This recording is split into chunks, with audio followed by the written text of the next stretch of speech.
Niona wengine wananifundisha kazi. Unajua kama kaa hivi, deputy president na kaanga hivi.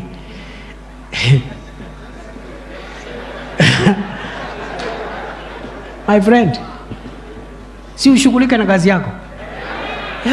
Shughulika na kazi yako, my friend. When that time comes, si mimi ni deputy president. Mtihani yangu sio ya rais, itakuwa ya deputy. Ama si mtu ya form 4 anapewa mtihani ya form 4. Mtu ya university anapewa mtihani ya degree. Mtu ya form 1, mtu ya primary, mtu ya PP1. Mimi ni deputy rais. Mtihani yangu ni ya deputy rais. I will pass with flying colors.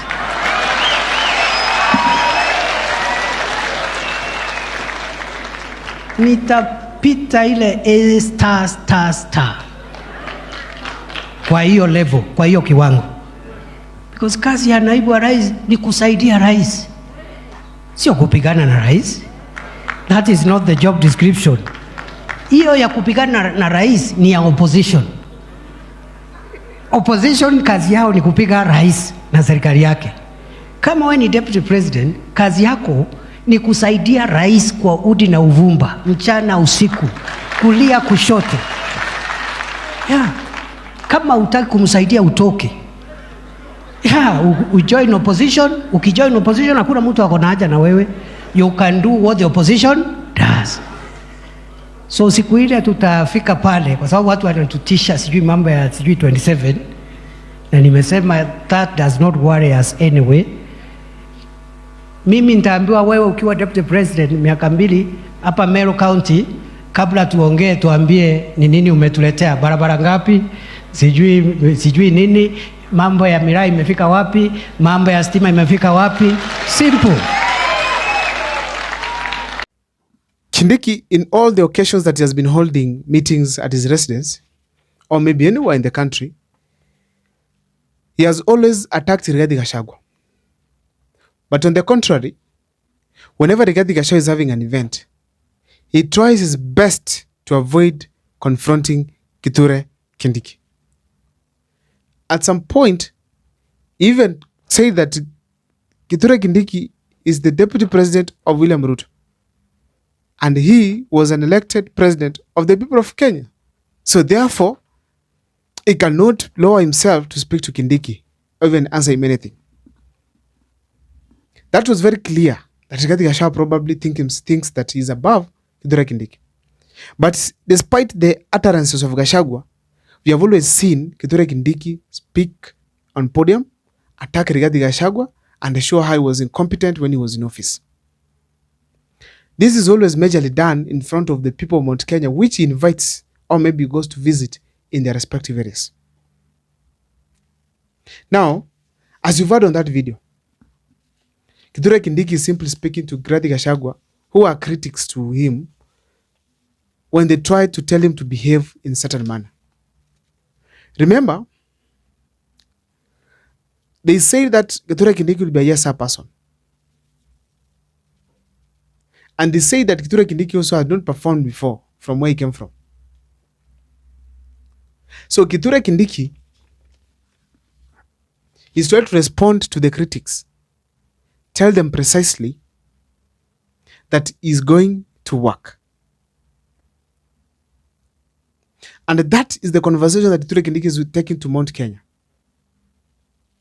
The conversation of service delivery, which on my side it's okay, but will William Ruto deliver to the people of Mount Kenya the projects especially promised or maybe were launched and not completed? That is a doubt. If they are going to be launched, there's no quality launching that is going to happen. Probably by now, they could have started. We could have seen some seriousness the way we have seen the Northern Kenya road that is being spoken about, which is okay. So therefore, it's a tough question that Kithure Kindiki has to answer. But the politics of service delivery, it's a good one, because that's what people want. And now, when he speaks about service delivery, the thing that comes into mind, it's the comparison between him and Rigathi Gachagua. So he's thinking that come 2027, He's probably going to tell the people of Kenya, of Mount Kenya, I've done this in Meru, I've done that in Embu, I've done that in Kirinyaga, I've done this in Murang'a and the rest of the Mount Kenya region. But what did Rigathi Gachagua do? That is going to be a tough politics type style of politics, because General Rigathi Gachagua did not deliver much to the people of Mount Kenya. So in a nutshell, Kithure Kindiki is simply trying to correct, or maybe to brand himself better than Rikiji through the politics of service delivery. And that is why whenever he goes to a podium, he speaks about that. He speaks about that. You know, Kithure Kindiki is tasked by President William Ruto to get to the mountain and flush out Rigathi Gachagua. After William Ruto had tried all other methods, that was the only method that is remaining now. Use Kindiki himself. But Kindiki, he has not been able to achieve when he tries to fight back the political way. Rigathi Gachagua has been coming and generally flattening everything that they had erected as far as the selling of Rigathi Gachagua's name, selling the name of Ruto in the mountain is concerned. So they decided completely to flatten him. So as we speak today, Kithure Kindiki is simply trying to make sure that he has changed the conversation from the unity of the mountain, from the issues to do with the past, from the betrayal by President William Ruto, from the impeachment, all the way to what we call service delivery that he always talks about. That he knows very well is the major weakness of Rigathi Gachagua. That's basically what Kithure Kindiki is doing. The only tough questions that Kenyans will keep asking, will Kindiki really manage to deal with Gachagua? Another thing I've realized is this. Uhuru Kenyatta took projects to the mountain region. He took dams, roads were launched, others were finished, he opened industries, and many other projects are there. Then you ask yourself, if perhaps assuming that William Ruto changes and delivers projects to Mount Kenya through Kithure Kindiki, will that be the basis of the mountain decision making come 2027? According to me, no. I once did a video and asked the people of the mountain that perhaps if William Ruto does the Nakuru-Nairobi highway, dual carriage, or even puts an expressway, are you people going to change your mind and vote for him? Or are you going to pull back and stick with your plan for another leader? Someone told me that there are two things that will take William Ruto home. First is his behavior. The way he behaves arrogantly, does not care, the expensive life he has, the cost of living that he has raised in the country, and many other things that Kenyans have been complaining about. But the most important of all, it's abductions and killings. Everyone is talking about Watoto Wetu waliuawa on 25th June 2024. Kids who were not just going to fight, but just simply who wanted to be listened to by the government and the members of parliament. But instead, they were shot dead in the streets of Nairobi. And then later on, the president came and called them what? Criminals. That is the statement that is in the people's minds. People don't care as much what Ruto does. They don't care as much what Ruto does as we speak today. There's a time during the Gen Z protest, people were saying, Ruto, hatutaki barabara zako sasa.